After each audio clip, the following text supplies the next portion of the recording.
India, सच सबसे पहले सबसे तेज।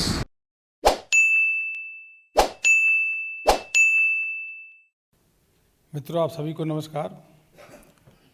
आज़ादी का अमृत महोत्सव पूरा देश माननीय प्रधानमंत्री जी के नेतृत्व में हर्षोल्लास के साथ देश की एकता और अखंडता के संकल्प को लेकर के मना रहा है।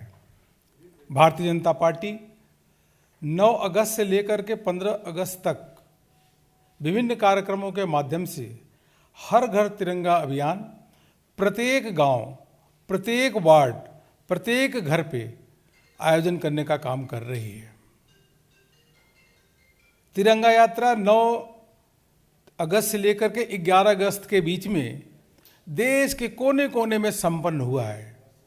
जो दृश्य देखने को मिला है, हर हाथ में तिरंगा, सभी देशवासी लेकर के निकले, देश की एकता और अखंडता का संकल्प लेकर के, भारत माता की जय जयकार करते हुए, वंदे मातरम की जय जयकार करते हुए वह तिरंगे के मान सम्मान अभूतपूर्व रूप से पूरे देश के कोने कोने में देखने को मिला।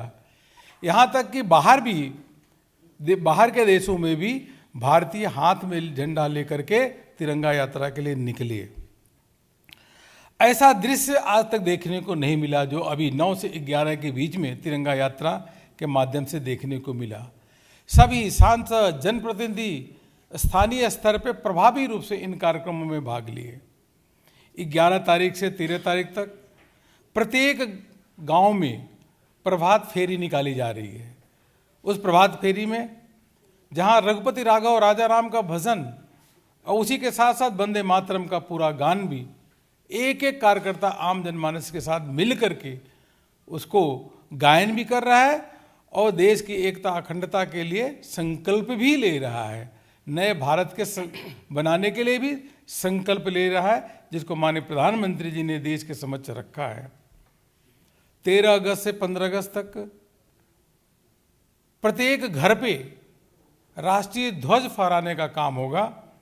इसमें सभी पार्टी के कार्यकर्ता, सभी जनप्रतिनिधि एक एक घर, एक एक गांव में जाकर के भाग भी लेंगे और यह देखने को मिलेगा कि हर घर पे, हर संस्थान पे राष्ट्रीय ध्वज फहराया जाएगा और वह दृश्य भी 20 करोड़ झंडे फहराने का लक्ष्य है, जिसको अवश्य रूप से पूरा किया जाएगा। 14 अगस्त विभाजन विभीषिका स्मृति दिवस के रूप में माननीय प्रधानमंत्री जी के आह्वान पे हम सभी मना रहे हैं। देश की आज़ादी के समय लाखों लोगों को जिस प्रकार से नरसंहार हुआ, जो यातनाएं दी गई, प्रदर्शनी के माध्यम से उसको दिखाया जाएगा। पार्टी के राष्ट्रीय अध्यक्ष आदरणीय जेपी नड्डा जी केंद्रीय कार्यालय में 13 यानी कल उस प्रदर्शनी को आकर के उसका अवलोकन करेंगे और उसी के साथ साथ प्रत्येक जिले में यह मौन जुलूस निकाला जाएगा और जो विभाजन विभीषिका है उसको याद किया जाएगा। उससे संकल्प भी लिया जाएगा कि देश की एकता अखंडता के लिए हम सब लोग एक हैं। आज़ादी के से पहले स्वतंत्रता संग्राम सेनानियों ने प्राणों की आहुति दी, अपना सब कुछ न्यौछावर कर दिया कि देश आज़ाद हो। और जो देश अपने पूर्वजों को, अपने स्वतंत्रता संग्राम सेनानियों को याद रखता है, जो समाज अपने पूर्वजों को याद रखता है, उनके त्याग और तपस्या को याद रखता है, आने वाली पीढ़ी को बताता है, वही देश और समाज जीवंत रहता है।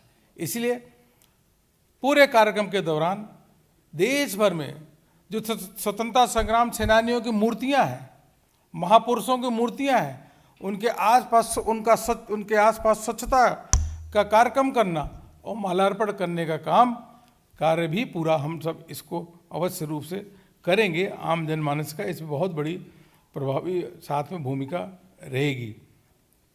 मैं इतना ही कहना चाहूँगा कि इस अभूतपूर्व कार्यक्रम के लिए, इस अभूतपूर्व अभियान के लिए हम देश के यशस्वी प्रधानमंत्री आदरणीय नरेंद्र मोदी जी का अभिनंदन भी करते हैं, धन्यवाद भी देते हैं। वहीं देश के सभी जनमानस को जो प्रभावी रूप से बढ़ चढ़ करके इस देश की एकता और अखंडता के लिए भाग ले रहे हैं, उनका भी अभिनंदन करते हैं और धन्यवाद करते हैं। इस प्रकार का कार्यक्रम पार्टी ने इसको दिया है। और जब ध्वज फहराएंगे उस समय, राष्ट्रीय ध्वज फहराते समय सेल्फी लेकर के जो हर घर तिरंगा एक वेबसाइट है उस पर भी फोटो अपलोड करने का काम करेंगी। यही मुझको आप सबके समक्ष रखना था। मैं कई कार्यक्रमों में जाकर के इस तिरंगा यात्रा में भाग लेने का अवसर मिला, राजस्थान गया था, लेकिन मैंने अपने जीवन में इस प्रकार का जोश, उमंग और इस प्रकार के संख्या देश के दीवानों की आज़ादी के संकल्प लेकर के और नए भारत के संकल्प को लेकर के लोग जो निकले, ऐसा दृश्य आज तक हमने नहीं देखा। जो अभी देखा उससे मन बहुत प्रफुल्लित होता है, मन बहुत गर्वान्वित होता है। यही आप सबके समक्ष कहना था। बहुत बहुत धन्यवाद। मेरा साग्रह निवेदन है माननीय डॉक्टर संबित पात्रा जी से कि आपको संबोधित करें। धन्यवाद संजय जी। मंच पर हम सबके अभिभावक, पार्टी के महासचिव आदरणीय अरुण जी, जिनको आपने अभी तल्लीनता से सुना। मैं दो महत्वपूर्ण विषयों पे यहाँ पर राजनीतिक प्रतिक्रिया रखना चाहता हूँ। जो आज बिहार की परिस्थिति है और जिस प्रकार से फ्रीबीज को लेकर अरविंद केजरीवाल जी राजनीति कर रहे हैं, जहाँ तक बिहार का संदर्भ है, मैं कुछ लिख के लाया हूँ जो 2 दिनों से मीडिया में चल रहा है कि गठबंधन बनने के पश्चात जेडीयू और आरजेडी के बीच जिस प्रकार की गतिविधियां बिहार में हुई है, उससे आपको मैं अवगत कराता हूं। आप देख सकते हैं कि 10 अगस्त को, क्योंकि आप सब जर्नलिस्ट मौजूद हैं, आपके ही साथी और हमारे जानकार जर्नलिस्ट गोकुल यादव जो प्रभात खबर के थे, किस प्रकार से उन्हें जमुई में गोली मार करके उनकी हत्या कर दी गई। 11 अगस्त को ठीक उसी प्रकार एक और पत्रकार की गोपालगंज में हत्या कर दी गई। और 11 ही अगस्त को बेतिया के रुदल प्रसाद बर्नवाल जी, जो कि एक पुजारी थे राम जानकी मंदिर के, किस प्रकार से गला काट करके, गला रेत करके उन्हें मार दिया गया और उनका जो कटा हुआ गला था वो कहीं और मिला। 11 अगस्त को किस प्रकार पटना टोयोटा कार शोरूम में एक बहुत बड़ी लूट की खबर हुई, यह भी आप जानते हैं। और 11 ही अगस्त को किस प्रकार छपरा में जहरीली शराब के सेवन के कारण 6 लोग मृत्यु को प्राप्त हुए। छपरा में इससे पहले 13 लोगों की मृत्यु हुई थी, या यूँ कह लीजिए जहरीली शराब के कारण 13 लोगों की हत्या हुई थी। और आदरणीय नीतीश कुमार जी के खुद गृह क्षेत्र नालंदा में 10 लोगों की मौत हुई थी। जिलावार आप देख सकते हैं। मैं बहुत जल्दी में जिस प्रकार से बहुत मैं कहूँगा अव्यवस्था फैल रही है बिहार में, उसका एक संस्मरण आपके सामने रखूंगा। जिला पश्चिम चंपारण में 12 वर्षीय किशोरी से सामूहिक दुष्कर्म होता है। मुजफ्फरपुर में व्यवसायी नलिन रंजन के घर दिन दहाड़े घुस लुटेरे 40 लाख रुपए की संपत्ति लूट लेते हैं। नरकटियागंज में नाबालिग से सामूहिक दुष्कर्म होता है। जमुई में प्रभात खबर के गोकुल यादव जी के विषय में मैंने आपको बताया। नदवा में किस प्रकार पटना के बाकरगंज निवासी निशांत कुमार वर्मा का नदवा स्थित आभूषण दुकान पर शटर उखाड़ करके 6 लाख की चोरी की जाती है। यह भी टीवी और पत्रकारिता के माध्यम से हमें खबर मिला है। बाढ़ जिला में बाढ़ थाना क्षेत्र के LIC मोड़ के पास मुहर्रम जुलूस के दौरान जिस प्रकार 2 समुदायों में लड़ाई होती है, यह भी हमने देखा कि वहाँ पुलिस नदारद थी। ठीक उसी प्रकार पटना सिटी में घर के गेट पर खड़ी शिक्षिका के गले पे बाइक सवार 3 झपट्टा मार करके सोने के चेन को लूट लेते हैं। यह भी CCTV फुटेज के माध्यम से हमने देखा। पटना सिटी में एक महिला की हत्या की जाती है और आरोपी के घर से 4 पिस्तौल बरामद होते हैं। ठीक उसी प्रकार पटना में मैंने अभी कहा कि गार्ड की हत्या करके किस प्रकार टोयोटा के शोरूम पे लूट होती है। और मुजफ्फरपुर में ओराई चौक पर 2 तिरंगे को लेकर आप सब ने देखा। अभी तिरंगे के विषय में माननीय अरुण जी ने हमें अवगत कराया, मगर तिरंगे झंडे को लेकर भी बिहार में किस प्रकार की राजनीति हो रही है। झंडे में भी परिवर्तन किया जा रहा है और वहाँ भी तुष्टीकरण की राजनीति हो रही है, यह भी हम सब ने देखा है। इसके बाद ये कहना अतिशयोक्ति नहीं होगी कि द जंगल राज रिटर्न्स। जिस जंगल राज के विषय में आप सब ने भारतवर्ष को समय समय पर अवगत कराया था, और किस प्रकार से जब भारतीय जनता पार्टी अपने शासनकाल में रही तो गृह विभाग भी हमारे पास नहीं था, एक्साइज डिपार्टमेंट भी हमारे पास नहीं था, ये विभाग भी हमारे पास नहीं होने के बावजूद हमारे दबाव के कारण जिस प्रकार से एक माहौल बिहार में रहता था कि हत्या, लूट, डकैती इसके ऊपर अंकुश रहती थी, आज बिहार में जंगल राज रिटर्न्स है। और एक वीडियो आज सोशल मीडिया में घर घर तक पहुंच रहा है। कई मंत्रियों ने इसे ट्वीट किया है, कई जनता ने भी ट्वीट किया है। बिहार के तेजस्वी यादव जी का एक साक्षात्कार है, उसका वीडियो है, जिसमें उनसे 10 लाख नौकरी के विषय में 2020 में उन्होंने कहा था कि हम आएंगे तो 10 लाख नौकरी देंगे। जब उनसे 2-3 दिन पहले पूछा गया कि अब तो आप आ गए हैं तो 10 लाख नौकरी का क्या होगा, तो वो कहते हुए नजर आते हैं कि देखिए अभी तो हम मुख्यमंत्री नहीं बने हैं, हमने कहा था कि हम मुख्यमंत्री बनेंगे तब नौकरी देंगे। बड़े दुख के साथ कहना पड़ रहा है कि ये जो मैं की कहानी है, मैं बनूंगा तभी होगा, हमसे कुछ नहीं होगा, ये हमको छोड़ करके मैं पे चले गए हैं। इसी परिवारवाद के खिलाफ भारतीय जनता पार्टी सतत लड़ती रही है और आगे भी लड़ती रहेगी। मुझे लगता है इस वीडियो के सत्यता के विषय में क्या अभिप्राय उप मुख्यमंत्री और परिवार का इसमें था, इस विषय में एक प्रेस कॉन्फ्रेंस करके तेजस्वी जी को बताना चाहिए कि आखिरकार हम बड़ा है या मैं बड़ा है।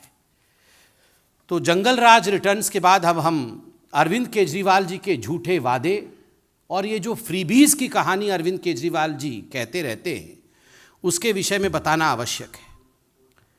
बंधुगण, अरविंद केजरीवाल जी का एक ही मत है, एक ही उद्देश्य है, कैसे भी करके आम आदमी पार्टी और अरविंद केजरीवाल जी की प्राधान्यता स्थापित हो देश में, उनके एम्बिशंस फुलफिल हो, उनकी महत्वाकांक्षा आगे बढ़े।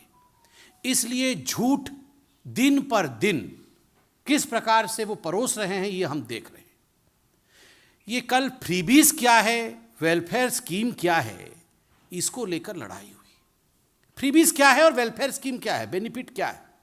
देखिए, बेनिफिट का अर्थ होता है कि एक टारगेटेड ग्रुप को, एक टारगेट ग्रुप है जो इकोनॉमिकली आर्थिक दृष्टिकोण से कमजोर है, उसको सबल कैसे बनाया जाए, उसको आत्मनिर्भर कैसे बनाया जाए, उसके अपने पांव पर वो ग्रुप जो है वो खड़ा हो सके। एक टारगेट ग्रुप के लिए काम करना, उसके लिए गवर्नेंस करना, उसके लिए विषय भेजना, ये बेनिफिट है, ये वेलफेयर स्कीम है। मगर जो फ्रीबीज होता है वो गरीब के नहीं होता है, वो सबके लिए होता है। और जो मुख्य उद्देश्य होता है वेलफेयर स्कीम का वो क्या होता है, बेनिफिट का क्या होता है कि किस प्रकार से सस्टेनेबल बेनिफिट दे करके इकोनॉमिकल रूप से एक वर्ग को सस्टेनेबल लाइफ अर्थात आत्मनिर्भर जीवन बनाने के लिए उसे अपने पांव पे खड़ा करना।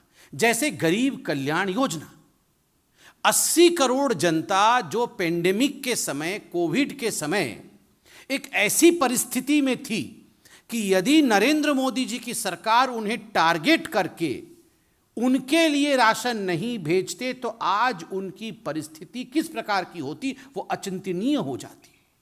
ये होता है टारगेटेड डिलीवरी। और सबके लिए समान रूप से अपने बेनिफिट के लिए, मतलब मुझे राज सत्ता मिल जाए, इस उद्देश्य से किया हुआ कार्य फ्रीबी कहलाता है, ये मुफ्तखोरी कहलाता है। आप देखिए, फ्रीबीज को आप अगर डिफाइन करिएगा, परिभाषित करिएगा, उसका अर्थ निकलेगा नो लॉन्ग टर्म बेनिफिट। किसी भी वर्ग के लिए, किसी भी समूह के लिए, देश के लिए कोई लॉन्ग टर्म बेनिफिट नहीं है, शॉर्ट टर्म बेनिफिट है। किसका है? एक व्यक्ति का या एक पार्टी का। केजरीवाल जी नेता कैसे बन जाए, शॉर्ट टर्म बेनिफिट। आम आदमी पार्टी सत्ता में कैसे आ जाए, शॉर्ट टर्म बेनिफिट।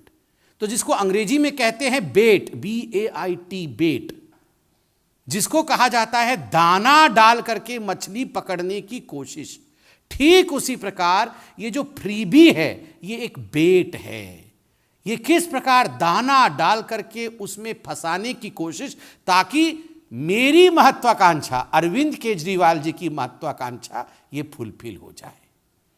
ये अरविंद केजरीवाल जी ये इस प्रकार से एक्टिंग करते हैं ना कि जैसे पूरी दुनिया की चिंता उन्हीं को है, केवल अपनी चिंता है।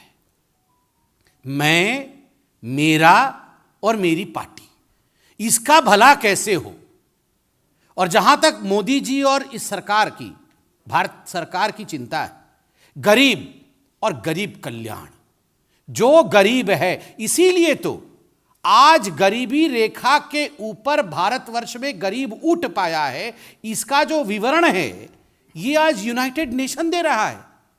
ये विषय आज विश्व के पटल पे चल रहा है कि नरेंद्र मोदी जी की 8 वर्ष में होते हुए अति गरीब लोग जो थे उनकी संख्या में वृद्धि नहीं हुई, और गरीबी रेखा से ऊपर जो लोग थे, जो नीचे थे, वो आज ऊपर हुए। ये होता है टारगेटेड।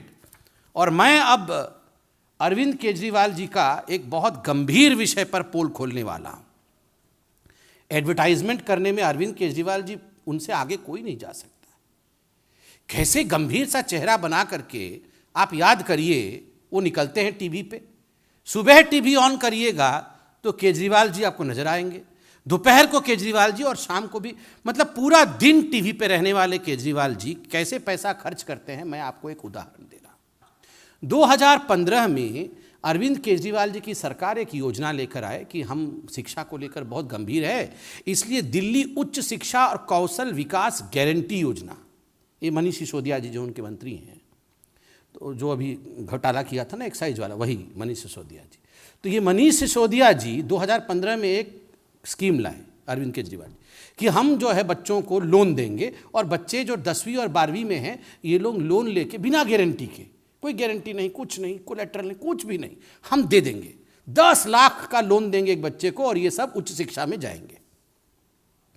और इस साल 21-22 में 89 ऐसे छात्रों ने इस योजना के अंतर्गत अप्लाई किया कि अरविंद जी हमें लोन दीजिए, आपने कहा था।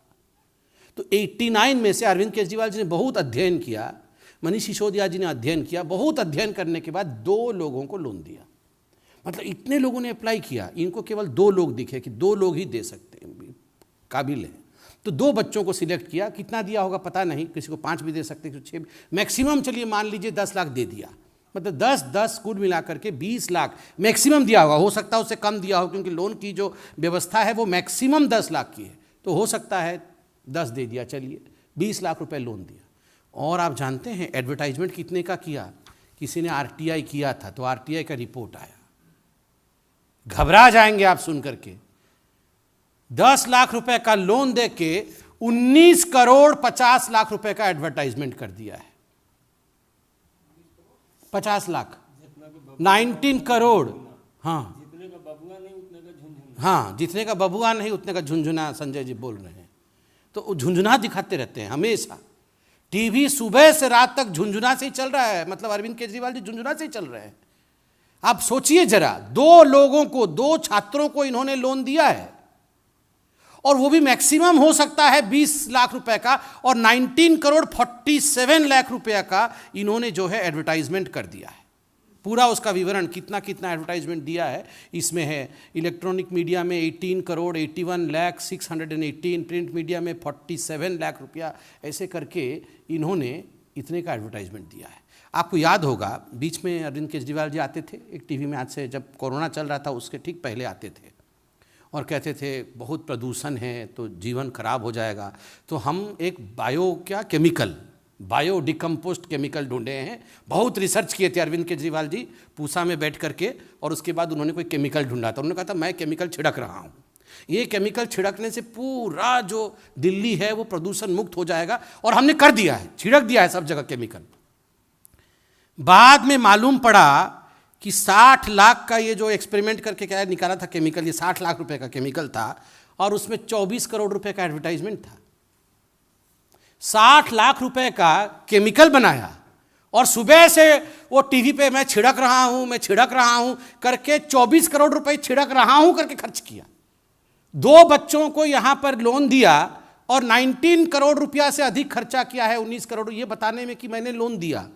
ये अरविंद केजरीवाल जी की कहानी है, और सुबह से शाम तक ये फ्रीबी कर रहे हैं। He is just an election bee मतलब BEE, मधुमक्खी। मतलब जैसे ही इलेक्शन आएगा भन बना करके झूठ बोलना और पूरे माहौल को खराब करना कुछ नहीं, केवल एडवर्टाइजमेंट करना, यही उनका विषय है। आज इतना ही था। आज अरविंद केजरीवाल जी ने यह भी कहा है, उन्होंने कहा है कॉरपोरेट टैक्स जो है ये बढ़ा रही है भारत की सरकार। एक तो अरविंद केजरीवाल जी, आप तो इतने पढ़े लिखे व्यक्ति हैं, आपको वेव ऑफ और राइट ऑफ में फर्क नहीं पता है। आप बोल रहे हैं कि बहुत अमीर साथियों का 10 लाख करोड़ रुपया का जो है लोन मोदी जी ने राइट ऑफ कर दिया, मतलब माफ कर दिया। अरे राइट ऑफ और वेव ऑफ अलग होता है। जनता जनार्दन जरा भेजिए इनको चिट्ठी लिख के कि राइट ऑफ और वेव ऑफ में क्या फर्क होता है। जब राइट ऑफ होता है तो कॉलम चेंज होता है, RBI की गाइडलाइन है, मतलब जो लोग पैसा लूट रहे थे, जिन लोगों ने पैसा लूटा है, किस प्रकार से उनसे बकाया लिया जाए, किस प्रकार से उनसे पैसा वापस लिया जाए, उसको राइट ऑफ कहते हैं। मतलब प्रक्रिया चालू है। इसीलिए तो UPA एरा में जिन लोगों ने NPA किया था, आज वो सारा पैसा वापस लाने का काम नरेंद्र मोदी जी की सरकार कर रही है। और कॉरपोरेट टैक्स को लेकर इन्होंने कहा कि कॉरपोरेट को बेनिफिट दिया जा रहा है। अरविंद केजरीवाल जी, आपके ज्ञान के लिए, जो फाइनेंशियल ईयर 2018-19 था उसमें corporate tax collection 6.63 lakh crore का था, और फाइनेंशियल ईयर 21-22 में 7.1 लाख करोड़ रुपए पेंडेमिक होने के बावजूद कॉरपोरेट टैक्स देश ने कलेक्ट किया है, और ये पैसा गरीबों के लिए इस्तेमाल होता है। इसलिए झूठ बोलना बंद करिए। आज हम आशा करते हैं कि इस प्रेस कॉन्फ्रेंस के बाद अरविंद केजरीवाल जी तुरंत एक प्रेस कॉन्फ्रेंस करेंगे और बताएंगे कि 20 लाख लोन और 19 करोड़ रुपए ये विज्ञापन पे खर्चा, ये कौन सी अर्थनीति कहलाती है। What is this economy. इस इकोनॉमी के बारे में आप बताएंगे। बहुत बहुत धन्यवाद। मित्रों, आप माननीय संबित जी से सारे राजनीतिक सवाल कर सकते हैं। और एक नीरज पांडे ABP। सर, आज नीतीश कुमार ने वहाँ पर प्रेस कॉन्फ्रेंस की, उन्होंने कहा कि मैं प्रधानमंत्री बनना नहीं चाहता हूँ, मेरी कोई इच्छा नहीं है, लेकिन विपक्ष को एकजुट होना चाहिए। केंद्र सरकार ने एजेंसियों का गलत इस्तेमाल किया, उन्होंने हमारी पार्टी में बिना हमसे पूछे हमारे नेता को मंत्री बना दिया, बहुत सारे आरोप लगाए। आपका क्या मानना है? देखिए, इस पे कोई कमेंट करना उचित नहीं होगा। नीतीश जी तो उस समय भी मौजूद थे जब उनके मंत्री बने थे, उनके उसी समय बोलते। आज बोल के क्या लाभ है? स्वाभाविक है, लोग उन्हीं से प्रश्न पूछेंगे। ठीक है, विपक्ष को एकजुट होना चाहिए, ये काम विपक्ष को ही सोचना चाहिए। अब आदरणीय नरेंद्र मोदी जी, JP नड्डा जी, अमित शाह जी, इनका तो काम नहीं है ना कि विपक्ष को एकजुट कराना और विपक्ष कैसे मजबूत हो उसके लिए प्रशिक्षण वर्ग लेना। ये काम तो खुद विपक्ष को ही करना पड़ेगा। अब इतने साल से वो एकजुट नहीं हो पा रही है। अभी भी हमने राष्ट्रपति चुनाव में, उपराष्ट्रपति चुनाव में देखा। ये उनका विषय है, उनसे पूछिए। उन्होंने कहा कि विपक्ष मतलब BJP ऐसे मुद्दे बनाकर तनाव भी पैदा करना चाहती है, जिससे कि दंगे हों, लोगों में, समाज में विघटन हो, लड़ाई हो। आपके आरोप? वो काहे तनाव में आ रहे हैं? विपक्ष ने अगर कोई गलती नहीं की है, अगर विपक्ष पाक साफ है, उनके आत्मा में किसी प्रकार का दाग नहीं है, तो विपक्ष तनाव में क्यों आ रही है? कभी आपने नरेंद्र मोदी जी को कभी तनाव में देखा है क्या? वो तनाव में इसलिए नहीं रहते हैं क्योंकि वो गरीबों का कल्याण करते हैं। जो गरीबों का कल्याण करेगा वो कभी भी तनाव में नहीं रहेगा। जो अपना कल्याण करते रहेगा वो हमेशा इनसिक्योरिटी में रहेगा कि मेरा क्या होगा। तो विपक्ष आज केवल अपने परिवार के कल्याण में लगी है और इसीलिए तनाव में है कि मेरे परिवार का क्या होगा, मेरे परिवार का क्या होगा। यतीन्द्र TV 18।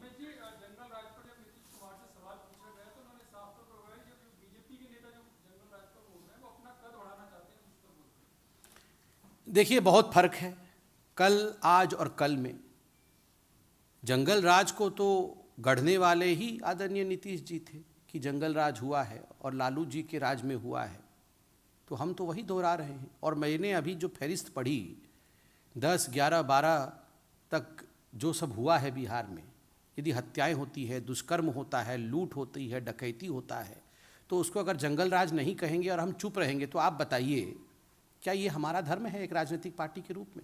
हमारा काम है जनता की रक्षा करना, विषयों को आप तक पहुंचाना। उत्तर देना उनका काम है, वो उत्तर दें। धन्यवाद।